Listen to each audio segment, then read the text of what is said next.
Apple operating systems, such as iOS, are closed source. This closed source nature gives Apple an extremely successful business model and a very different software developer ecosystem than open source Linux-based systems. Since Linux is open source, the information on how to manipulate the system at a low level is very public. The lack of information about low-level programming in Apple operating systems has led to a large community of jailbreaking, where people try to reverse engineer how the closed source systems function.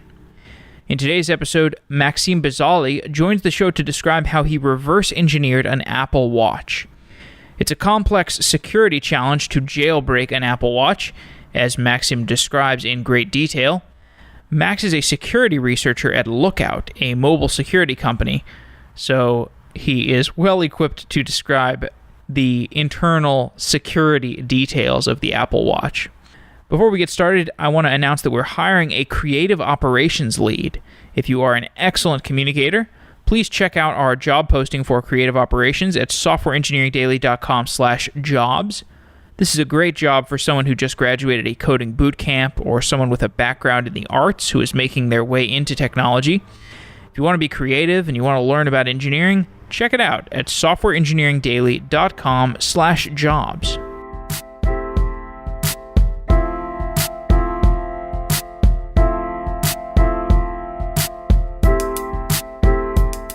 Citus data can scale your Postgres database horizontally. For many of you, your Postgres database is the heart of your application. You chose Postgres because you trust it. After all, Postgres is battle-tested, trustworthy database software.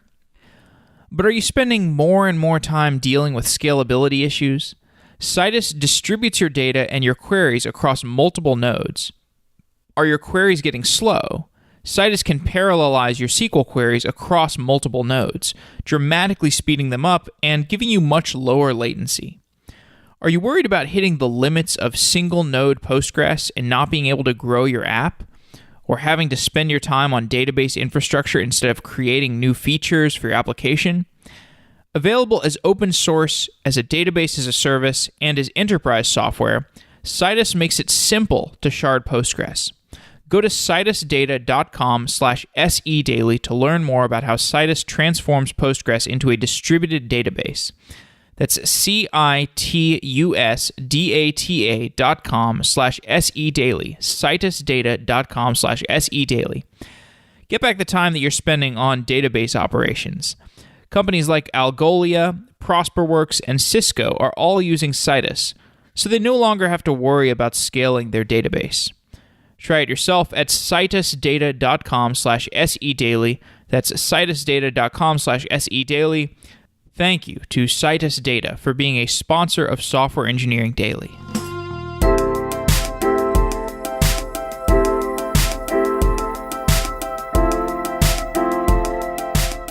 Max Bazaliy, you are a security researcher at Lookout. Welcome to Software Engineering Daily.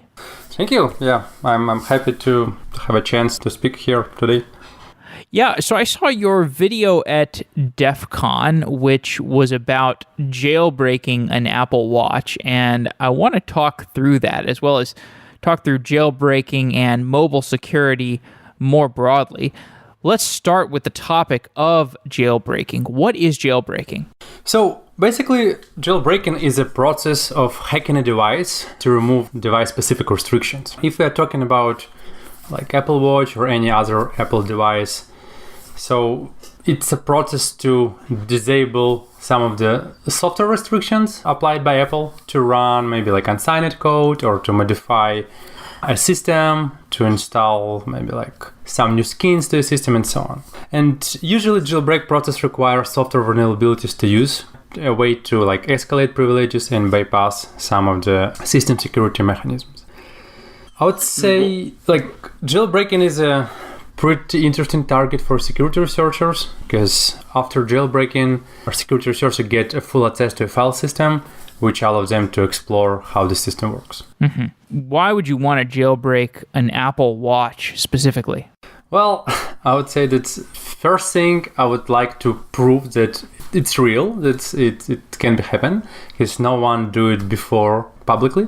And Second thing, I would like to understand how the watchOS works, how the watchOS system works, what I can do with that, how it's similar to iOS and so on. So it was like a fun project for me, and then it goes to something bigger like a jailbreak and so on. An Apple Watch is a file system. It's an operating system. How is it different than hacking some other computer, like my desktop computer? First of all, watchOS basically runs the same system as iPhones do. It's like slightly modified version of iOS, and they share the same kernel, and watchOS share the same security restrictions as well. So the main difference between hacking like regular computer or Mac is amount of efforts Apple put to protect operating system, which I mean you cannot easily run any application that you want. All the code that is running the system should be vetted by Apple or should be approved by Apple. Or even if you can run code on a system, it will be pretty limited by application sandbox, which like isolate each application from each other to make spying or like data leaking impossible. So it's like pretty challenging task, and it's differ from nowadays operating system by just adding more security layers. Now, if you could jailbreak an Apple Watch, what would you be able to run on it? What kind of software did you have in mind that you could potentially run on this watch if you were able to hack it open? First of all, it was interesting for me from a security researcher point of view. I want to understand how the system works. But basically, after jailbreaking, I can run any open sourced code on it. This includes like servers, that includes proxies, that includes debuggers, that includes, I don't know, like even like spyware and so on and so on. So for me, it was like more like a research project that I just want to prove that I can get like remote access to my watch and run any code I want on my watch, like for example like a server or so. Is there a large community of people online who jailbreak devices on a regular basis and share strategies around how to do jailbreaking? Yeah, I would say that jailbreaking community is pretty strong, and I would say it's old, starting from the very first days of iOS releases. Like community was started around the tweaks, which some of the modifications that you can apply to a system to change its behavior. For example, some cool animation, maybe some additional features in a calls or SMS or so. So it was basically built around the tweaks.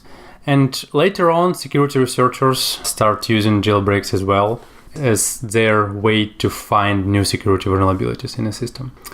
One of the things is the system is so closed, like only a small part of a kernel is open sourced. Everything else is closed sourced, and to find the security vulnerabilities, you first need to get access to a system. Device creators like Apple, are they trying to prevent jailbreaking? Do they put mechanisms in place to try to discourage people from doing that or prevent people from doing that? Oh yeah, absolutely. So because that's their business, and that's the security of a device, and that is the security of their customers. So they do pretty much everything to prevent current jailbreaks and protect from future jailbreaks by, I would say, applying the new security mitigations in software and as well as in hardware, which make all the future jailbreaks way harder. I would say that now amount of effort that you need to put to make a jailbreak, for example, now and like 4 years earlier, it rise significantly. So there's like much more things that you need to bypass now.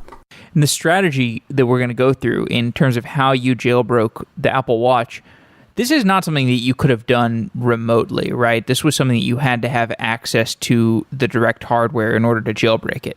Well, that's a good question. I would say this kind of attack is possible remotely.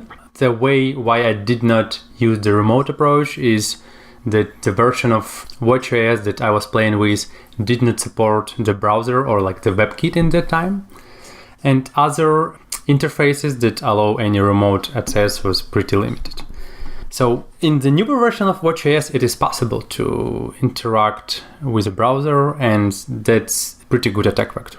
Yeah, in my attack, I was using application-based approach, which I basically install one of the applications to the Apple Watch that was like approved by Apple, and this is how I start my attack. The objective of your jailbreaking is to get into the kernel, the operating system kernel. Remind the audience what the operating system kernel is. Basically, it's a core of a computer operating system, and it gets a complete control of everything in the system. For security purpose, it's running in a separate address space, in a private privileged environment, and basically kernel do all the low-level tasks in the system, like all the file system access, network access, memory management, process separation, and so on and so on. So each time the process trying to read a file, it got like rerouted to a kernel, and kernel basically can make a decision to read this file or like to deny access to a file. So any like low-level operation, they're routed in a kernel. And kernel provides some set of APIs that can be used by user mode processes to interact with. Your attack vector was an application extension. You considered several different attack vectors. Why did you go with the application extension? What is an application extension? I would make a brief overview of possible attack vectors in that time it was available. So as we talk a little bit about remote attacks, the remote attack was an option, or physical attack was an option. Physical attack basically require a physical access to a device, and where we can try to interact with the device using a special like diagnostic port that I found on a watch. Problem with the physical approach is that we need to know very well how the boot process in device is working, as well as know how the diagnostic port interact with the hardware. Other problem is that Apple use their own formats as well as their own connectors type for almost everything, which means that I need to like design my own connector to interact with the diagnostic port. So it was not a good option for me. So that's why I was switched to remote attacks, and I found there are a few possibilities of that. There is interaction between a phone and a watch, so there's maybe a good target there. And later on, I found that Apple support programs that call application extensions to be running on a watch, and yeah, that's pretty good target. So the application extension is basically a program that is bundled in iOS application, and most of the time it's used as a minion to iOS application, basically to show some of the notification on Apple Watch or so. Well, but it can be used as to send data as well. It can contain some logic and send data back to a phone. For example, when you exercise in a gym, your watch can send data back to a phone, and phone gonna make some decisions based on it. Long story short, the application extension basically it's a program, and it's running native code. And as it's running the native code, it's always good for attacker that I can put my own code there and try to interact with the system. Other thing is, as application extension is a part of iOS bundle package, it got signed by Apple, which means I get like Apple approval of running this application extension on the watch. So I don't need to care about code signing and restrictions. So this code is already like approved by Apple. The significance of code signing, can you explain that? What is code signing? That's the security approach that uses in a modern operating system. The idea behind it that only signed code can be executed in a system, which means only the code that was checked before or approved by a vendor, in this case is Apple. For example, the App Store, the way how the users download applications. So programmers upload their applications to Apple. Apple check that the application is not doing any malicious behavior or so on, and then say like, okay, it's okay to publish it in App Store, and they basically sign this application with the Apple certificate. That's the like basic idea behind it. And all the Apple operating systems, they now enforce that code that want to be run in a system, that it should be code signed. It should be code signed, and it should be code signed by Apple.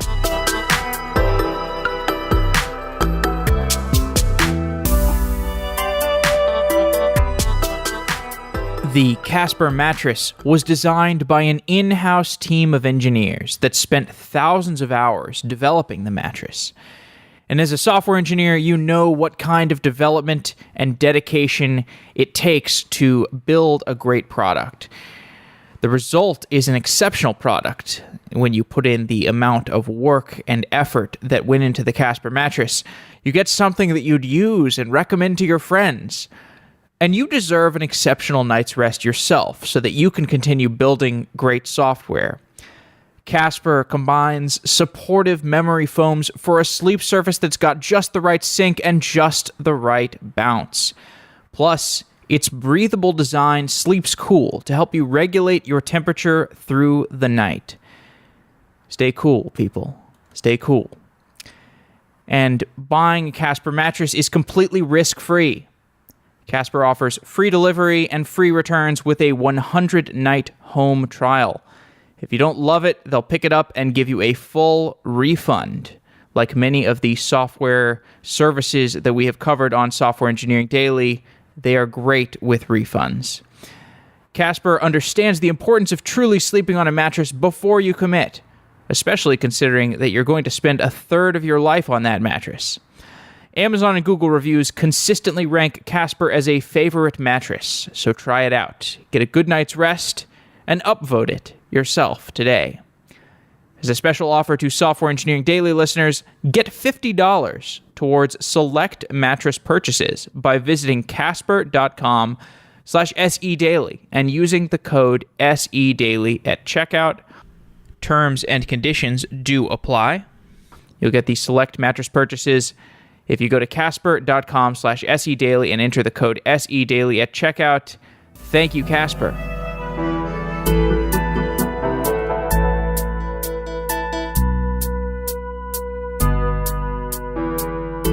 Now, how can you get around that? Because if your code that is going to potentially get into the kernel, leak the kernel base, do a kernel dump, like if your code is going to be doing that, it's not going to be signed, right? Like you're only going to be able to get signed if you interface with Apple, right? If you get the Apple code signing function done on your code. How do you get around the code signing? Yeah, there are a few approaches. One of them is to basically find software vulnerability to bypass the code signing checks. It was used like multiple times in the jailbreaks. And other like more easier approach is to use a development certificate to sign your code. So basically, development certificate is a certificate issued by Apple. It's like a personal certificate that's given to a developer or to like organization. But it allows you to sign code with some limitations. So the code that you sign in, it can be run it only on a few devices that you basically specify into a developer portal. So in other words, if I get like 10 test devices, I can specify the device serial numbers in a developer portal, and Apple gonna grant me a certificate that I can use to sign a code to run on these devices. Okay. To go back to the objective, you needed to leak the kernel base and do a kernel dump. What is a kernel dump? Why did you need to do these kernel-related operations? A step back on how the modern operating system works and how the security mitigation works. The kernel is, as it's like so significant part of a system, it run all the low-level operations, as well as it enforce all the security restrictions like sandboxing, like code signing, and so on and so on. So to be able to jailbreak a device, we need to get kernel modification. Somehow we need to escalate the privileges and bypass some of the security measures to write to a kernel memory. The problem here is that kernel address in a memory is randomized each time. Each time the device is booted, it is loaded into a different address. It is one of the security mitigations called address space layout randomization. And basically it's a way how to prevent exploitation, in this case kernel exploitation. So in a way to write something to a kernel, we need to know where the kernel is located in the memory. And that was my very first task. As I get the code execution with the help of application extension, now I use one of the vulnerabilities to understand where the kernel is located in the memory. To clarify where we are so far, you developed an application extension, and that application extension allowed you direct access to the kernel, wherever the kernel was in that memory space? Not that easy, unfortunately. So this application extension allowed me to run native code. And I found one of the security vulnerabilities in the interface that interacted with the kernel, which allow me to run this code into sandboxed environment, which means this API call was not prevented by a sandbox. But it was powerful enough and contained a software vulnerability that allowed me to leak the address in a kernel memory. So I still don't have access to a kernel memory, but I know where the kernel is located. But because it's randomized every time upon startup, so you can just run this application extension every time and then locate where the kernel is sitting in memory each time. Yeah, exactly. So that was the point of this type of bugs. It's called the info leaks, just because the kernel address will be randomized each time device reboots. We need to each time calculate the kernel address in the memory. And for this purpose, usually the software vulnerabilities get used that can help to leak where the kernel is located. After you discover where the kernel is located using that application extension and that interface vulnerability in the application extension, what can you do? What can you do once you know where the kernel is in memory? Yeah, so now I know where the kernel is in memory, but I still don't have access to read or write to a kernel memory. I just know where it's located. And it was stage 2 of my exploit. I know I found other vulnerability in a kernel which allow me to read the kernel data. The problem was that for construct the exploit for this vulnerability, I need to know some data in a kernel. And it's like chicken and egg problem. To read the kernel, you need to know something that it is in a kernel, and you cannot read it until you found a way to read the kernel memory. So it was a problem. So the way how I want to exploit and read the kernel memory, it require me to know some of the information about the kernel. And I will start looking for ways how I can leak some of the code from a kernel. Because if you could dump the kernel, then you could understand what's going on in there, how it's laid out in memory, and then if you can reverse engineer how it's laid out in memory, then you can potentially reverse engineer how to read and write to that space. Yeah, exactly. So if I can dump a kernel, I can analyze it, I can understand some of the constants in a kernel, and I can understand where the code is located and how I can reuse the code that is already in a kernel memory to do the stuff that I want. For example, read anywhere or write anywhere. So the kernel, the representation in memory is just a set of data structures, right? It's kernel structs, and just like anybody who's developed object-oriented software deals with objects or structures, the operating system kernel has its own set of structures that are represented in memory. Can you describe a little bit more how the object system of a kernel exists in memory, and can you look at it? Is it in a way that you can actually recognize from human readable format? So the kernel basically it contains a code section, which is the compiled code, and it contains the data section where all the variables are stored, the variables that can be modified during the code execution. And there is basically the kernel memory called a heap. So the heap is where the kernel allocate the structures, where the kernel allocate some data that is used. For example, each time the process is running in a system, the kernel allocate some of the data on the kernel heap.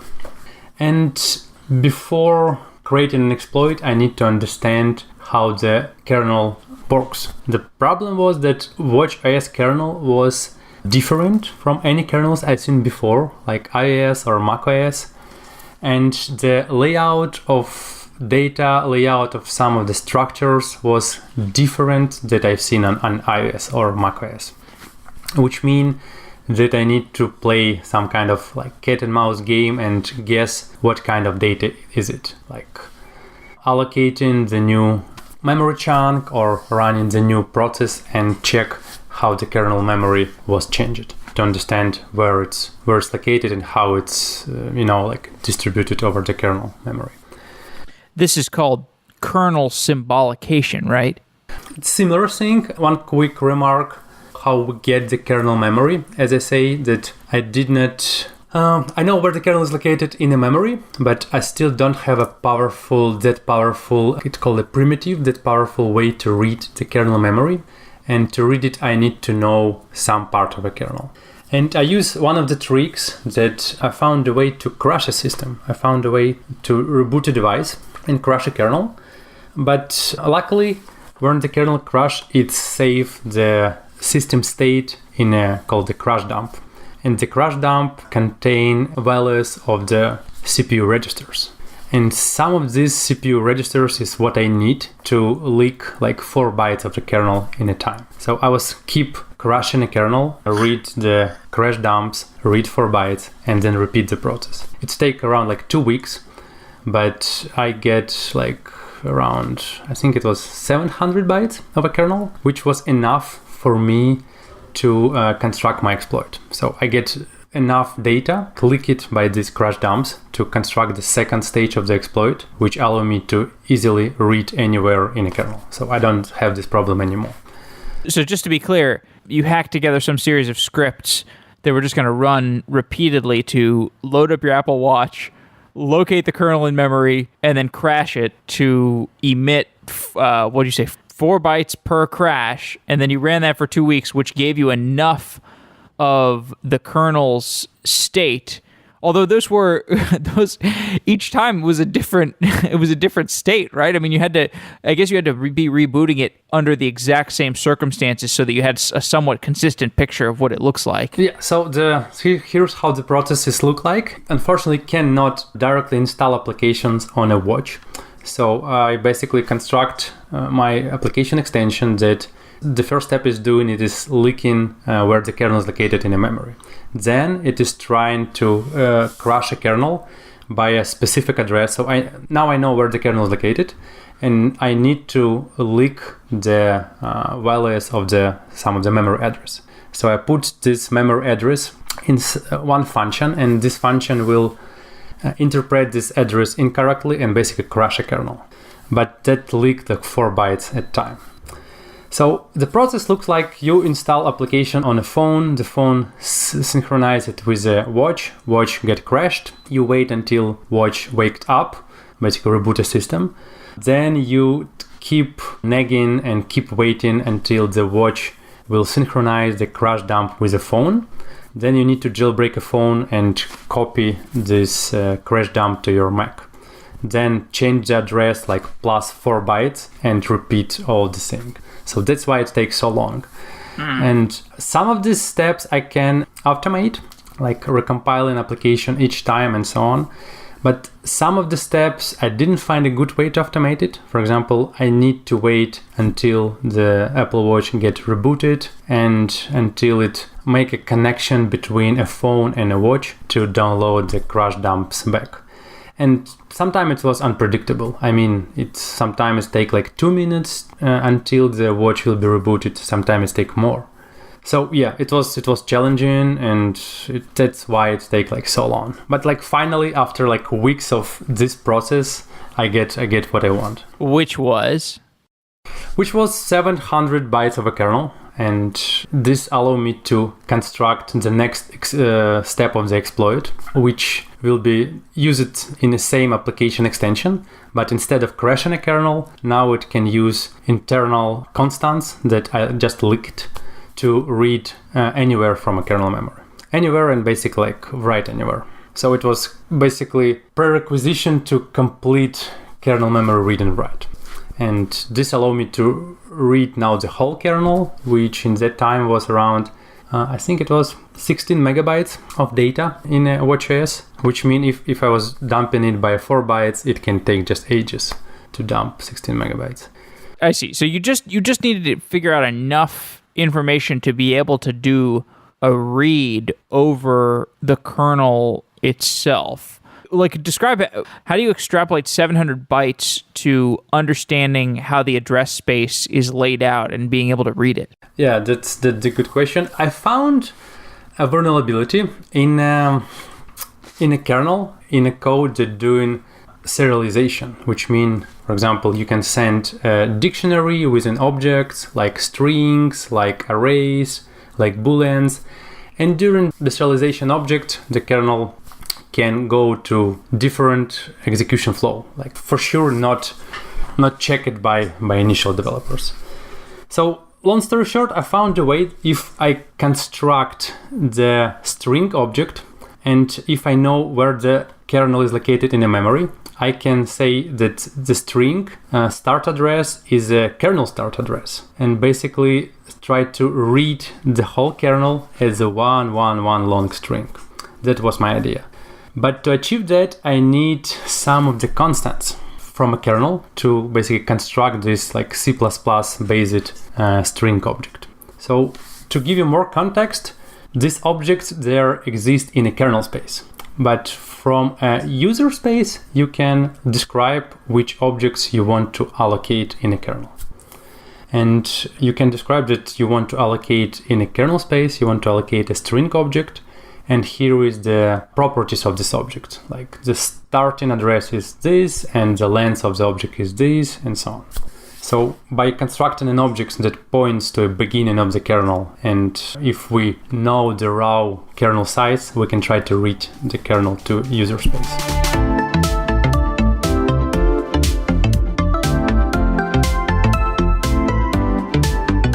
Nobody becomes a developer to solve bugs. We like to develop software because we like to be creative. We like to build new things. But debugging is an unavoidable part of most developers' lives. So you might as well do it as best as you can. You might as well debug as efficiently as you can. And now you can drastically cut the time that it takes you to debug. Rookout Rapid Production Debugging allows developers to track down issues in production without any additional coding. Any redeployment, you don't have to restart your app. Classic debuggers can be difficult to set up. And with a debugger, you often aren't testing the code in a production environment. You're testing it on your own machine or in a staging server. Rookout lets you debug issues as they are occurring in production. Rookout is modern debugging. You can insert Rookout non-breaking breakpoints to immediately collect any piece of data from your live code and pipeline it anywhere. Even if you never thought about it before or you didn't create instrumentation to collect it, you can insert these non-breaking breakpoints on the fly. Go to rookout.com/sedaily to start a free trial and see how Rookout works. See how much debugging time you can save with this futuristic debugging tool. Rookout integrates with modern tools like Slack, Datadog, Sentry, and New Relic. Try the debugger of the future.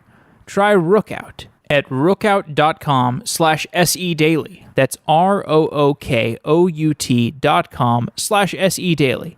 Thanks to Rookout for being a new sponsor of Software Engineering Daily.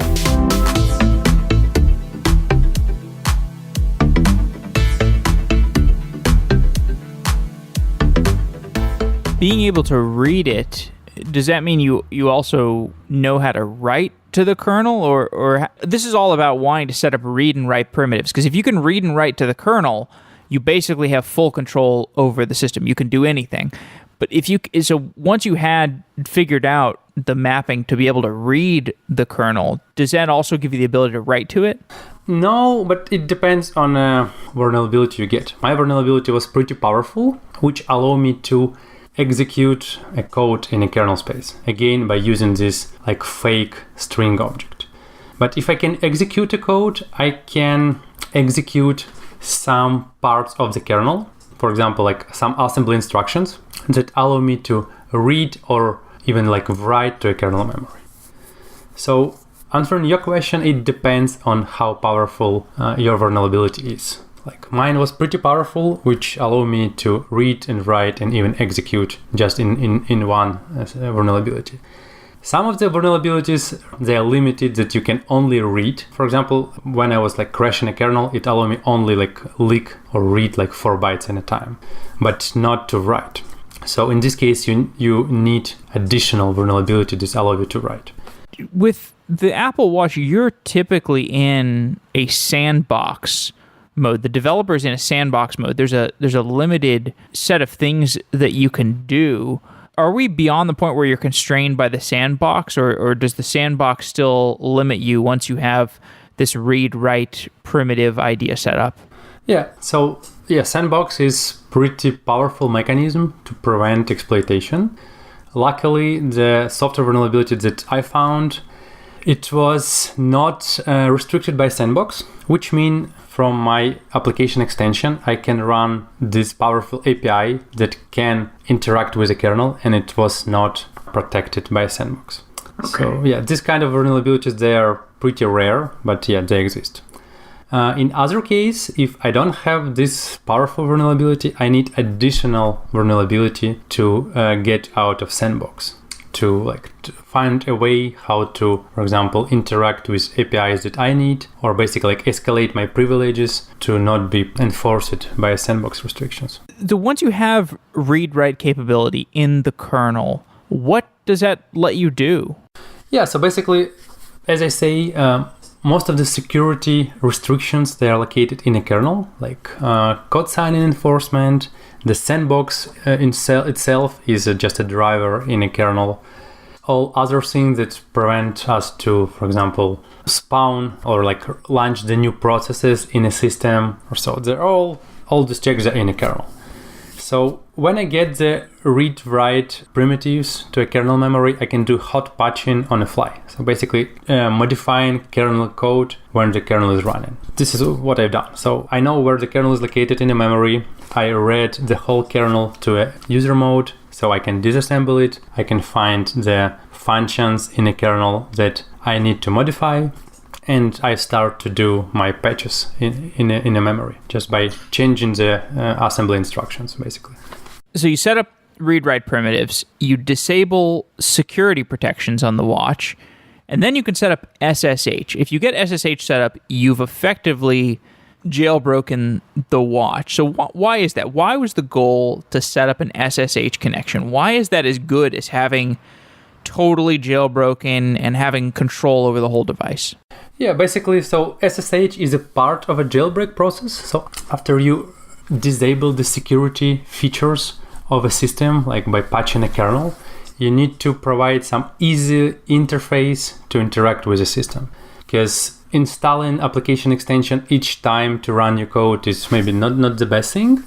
And SSH looks like a pretty good candidate that you can just make a connection directly to your watch and upload any file you want, any executable you want, run it, and so on. So basically you get a interactive console with your watch, and with full access to a file system, with full access to a memory, and so on. You can do anything.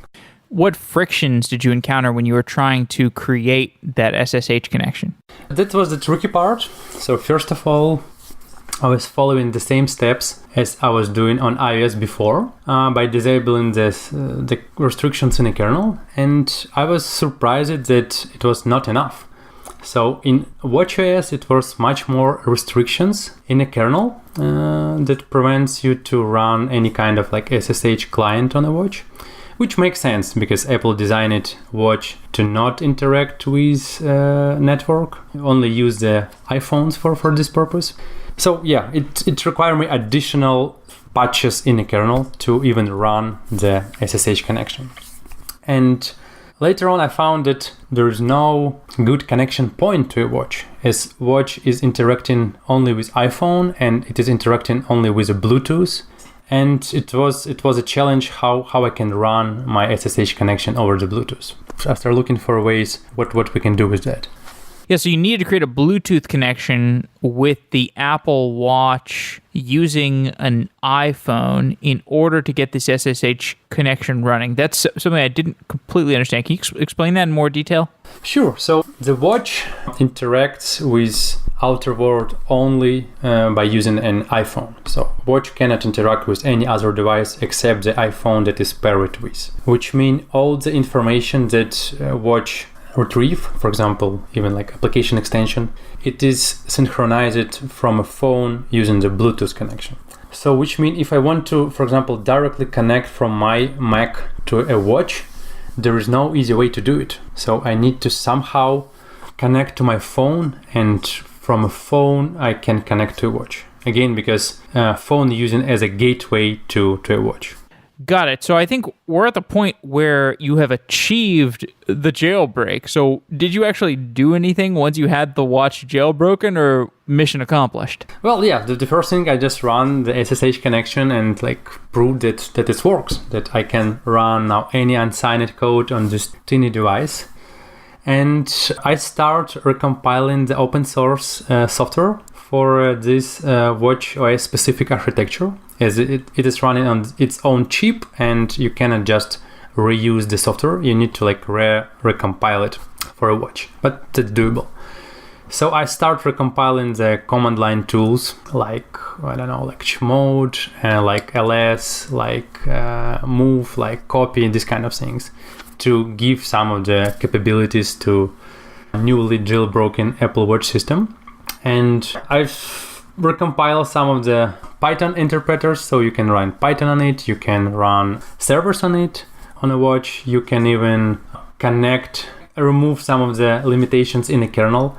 And if you connect your watch to Wi-Fi, you can even talk with outer world. So basically you can browse websites using your Apple Watch after jailbreak.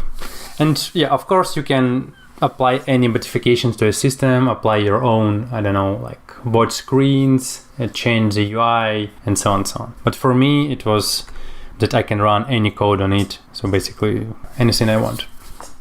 So this talk took place at DEF CON, which is a security conference. What was the reception to the talk? I would say it was pretty good, as it was the first public Apple Watch jailbreak, and previously nobody take that seriously how much information Apple Watch know about the user. For example, like all the messages, all the emails, all the GPS coordinates, all like photos, music, like health information, so on. So there's a lot of privacy on a watch. And yeah, as soon as jailbreak get achieved, it raises more questions about like how we protect our data, and yeah, that's even hacking this small device still can be pretty dangerous in a case of like data leaking, user data leaking. And yeah, I get a lot of questions from security researchers, how I achieved this, what was the challenges, and I made a pretty detailed presentation about the vulnerabilities that I use and how I exploit them. So I would say it was a good starting point for future watchOS research for security researchers. So they can now understand how the system is working, what are the limitations, what are the security restrictions, what are the possible attack vectors. And I would say for a future, it's like more helpful to find more vulnerabilities in the system, report them, and make the software more secure. You work at Lookout. Lookout is a company that builds mobile security products for organizations. What do you do at Lookout? What are the core Lookout products? Well, we do a set of products starting from a mobile protection, when it's the software that it checks for possible malware on your device, that check for possible vulnerabilities on your device, that is checking for is the network secure and insecure, that is checking for example, if you're trying to open the phishing site, and so on. My role in Lookout is a research. So I'm looking for a new type of attacks on mobile phones. I'm looking for a new type of attacks to bypass the security mitigations, and sometimes like reverse engineering how the system works. to find a way how we can interact with the system. So I would say it's like a broad set of tasks that I'm doing. I think a lot of people have a perception that the threat vectors in an organization, particularly like social engineering related vectors, which I know are a lot of things that come into an organization these days. I think people have a perception that if they open these social engineering links and things on their mobile device, it's not as big of an issue. But like the real concern is people opening things on their laptop or on their desktop device. How much truth is there to that idea? Like how vulnerable in your typical enterprise are mobile devices to the typical attack vectors?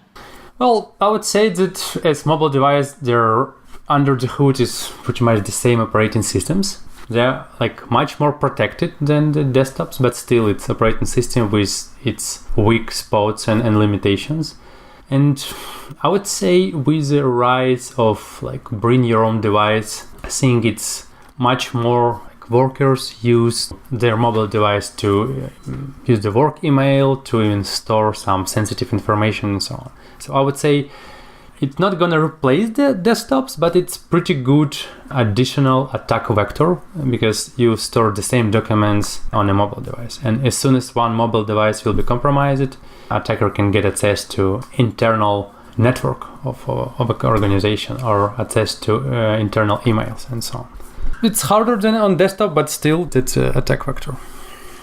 Okay, well, Max, it's been really great talking to you about jailbreaking Apple Watch, and I can see from the perspective of somebody that does mobile security for a living why this would be something that's on your mind. I mean, an Apple Watch is just another mobile device and just another computer, as you've explained in gratuitous detail, and you've got to be aware of the security vectors that device could be subject to. So if nothing else, then you probably learned about some vulnerabilities in the Apple Watch that Lookout might have to secure against in the future.